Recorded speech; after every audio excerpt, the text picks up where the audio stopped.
We've all felt it. That sting of a love that isn't returned. It's a pain that can bring even the strongest of us to our knees. A silent siege that can lay waste to the most disciplined mind. It's ancient, universal wounds that feels both deeply personal and impossibly huge. But what if that pain didn't have wounds? What if they could be a crucible, forging an unbreakable inner strength? What if the very source of our suffering could become the foundation of our greatest power? This is a fable about a Spartan warrior, a man of immense discipline whose world was shattered by unrequited love. And it's about how, through the wisdom of a Stoic mentor, he learned to transform that suffering into profound and lasting peace. In the heart of Laconia, there lived a Spartan named Damon. He was the embodiment of the aegis, the brutal training that shaped all Spartan men. His body was a weapon, honed by relentless exercise. His mind was a shield, trained in discipline and the suppression of emotion.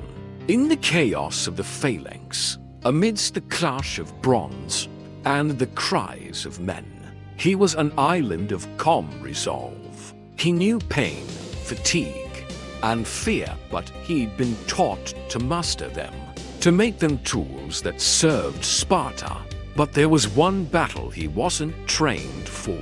It wasn't fought on the sun-scorched plains, but in the quiet corridors of his own heart. The source of this war was a woman named Elara. She wasn't a warrior. She was a poet, a weaver of words and ideas whose spirit was as intricate and beautiful as the tapestries she created.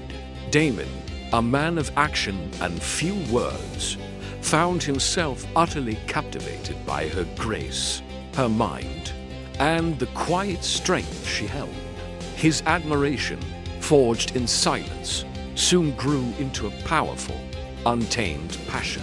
It was unseen wounds, aches his Spartan training couldn't touch. One evening, he finally found the courage to speak to her. He didn't speak of battle or glory, but of his deep respect for her wisdom and her art. Elara was kind. She listened with genuine warmth and acknowledged his strength and honor. But her heart, she explained gently, simply did not belong to him. That rejection was a spear thrust, not to his shield, but straight to his soul. For the first time in his life, Damon felt a turmoil he couldn't command. His discipline fractured. The walls he'd built around his mind were breached by a flood of emotions he'd never known. The bitter sting of jealousy, the heavy cloak of despair, the hot rage of powerlessness. A man who could face 1,000 Persians without flinching was now brought to his knees by a simple, honest truth. The Spartan way had prepared him for every enemy, except the one within himself. Adrift in this internal storm, his purpose clouded by pain, Damon heard whispers of an old man named Kalin, a former soldier who had long ago traded his spear for a scroll. He now lived a life of quiet contemplation in the hills overlooking Sparta. People said he followed the teachings of the Stoics, a strange philosophy from Athens that spoke of inner peace. Desperate, Damon went to find him. He found Kalin by a gnarled olive tree, his eyes holding the calm depth of a still lake. With the blunt honesty of a soldier, Damon laid bare his internal war, the love, the chaos, and the deep shame he felt for his lack of control. Kalin listened without a word, his expression never changing. He offered no pity, no empty comfort.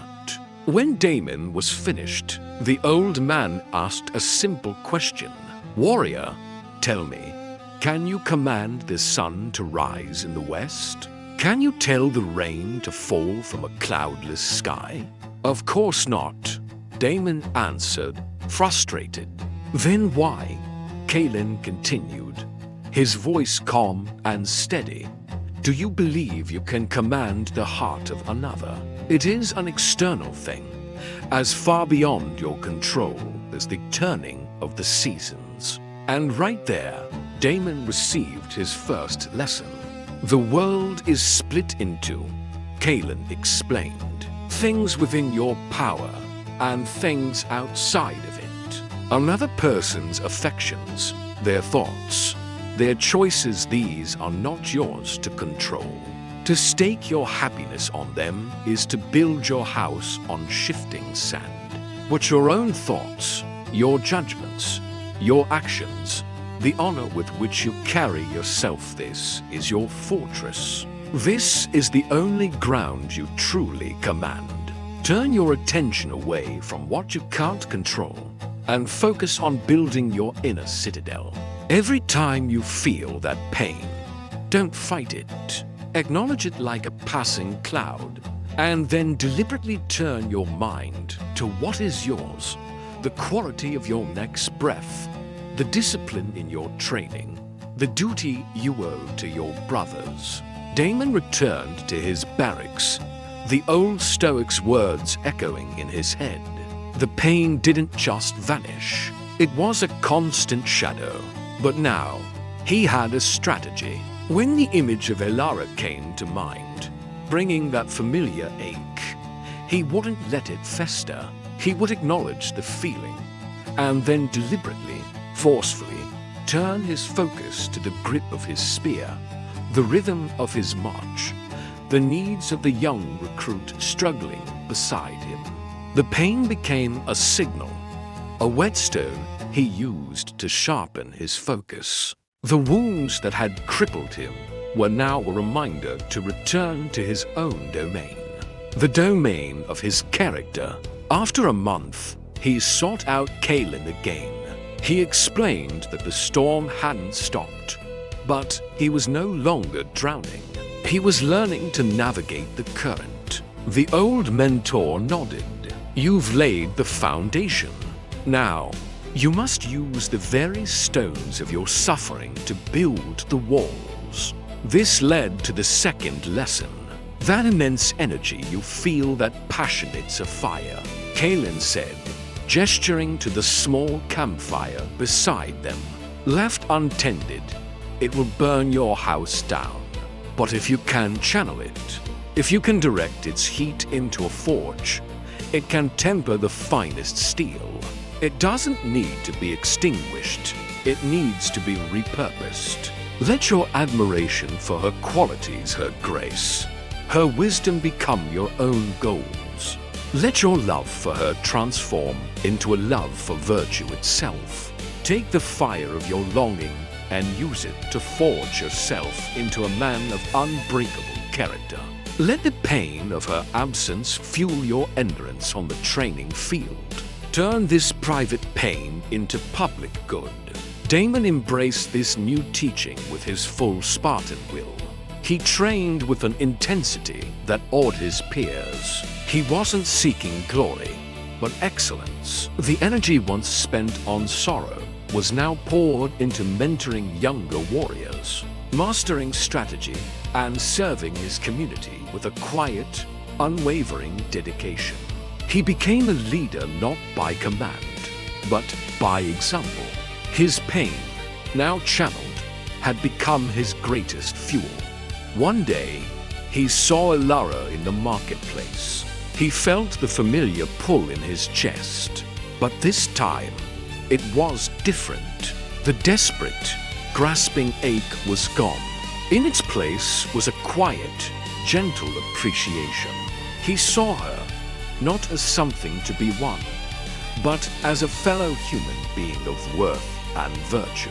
And he felt a profound gratitude for having known her. There was no bitterness, no regret, only a serene acceptance. He had learned the third lesson on his own. When he told Kaelin about this, The old man smiled. You've learned that true love isn't about possessing the flower, but about appreciating its beauty without needing to pluck it from the earth and watch it die in your hand. To love virtuously is to wish another well and honor their freedom completely separate from what they can give you in return.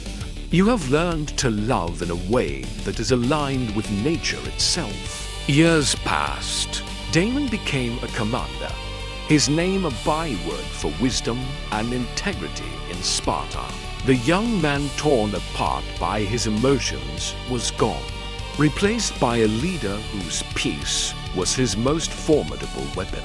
He had finally internalized the last lesson, the culmination of his entire journey. He had learned to accept the world as it is, not as he wished it would be. He accepted that pain is a part of being human, but that suffering the story we tell ourselves about our pain is a choice. He accepted that his worth wasn't a reflection in someone else's eyes, but something forged in the crucible of his own character. The fable of Damon doesn't end with him winning the love he thought he wanted. It ends with him no longer needing it to be whole. His heart isn't empty. It's full. It's full of purpose, duty, and a quiet, unshakable strength. The unrequited love wasn't his ruin. It was the fire that transformed him from a mere soldier into a true master of the only empire that can never be conquered, the empire of the self. The story of Damon is a fable, but its lessons are real. So often, we anchor our happiness to things we can't control, like the heart of another person.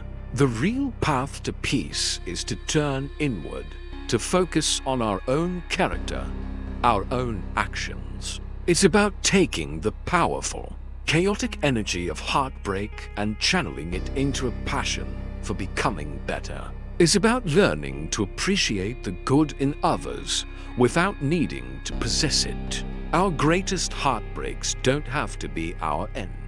They can be our beginning, the catalyst that forces us to build an inner fortress of peace so strong that no external event can ever tear it down. The goal isn't to stop feeling, but to use those feelings to become the masters of ourselves.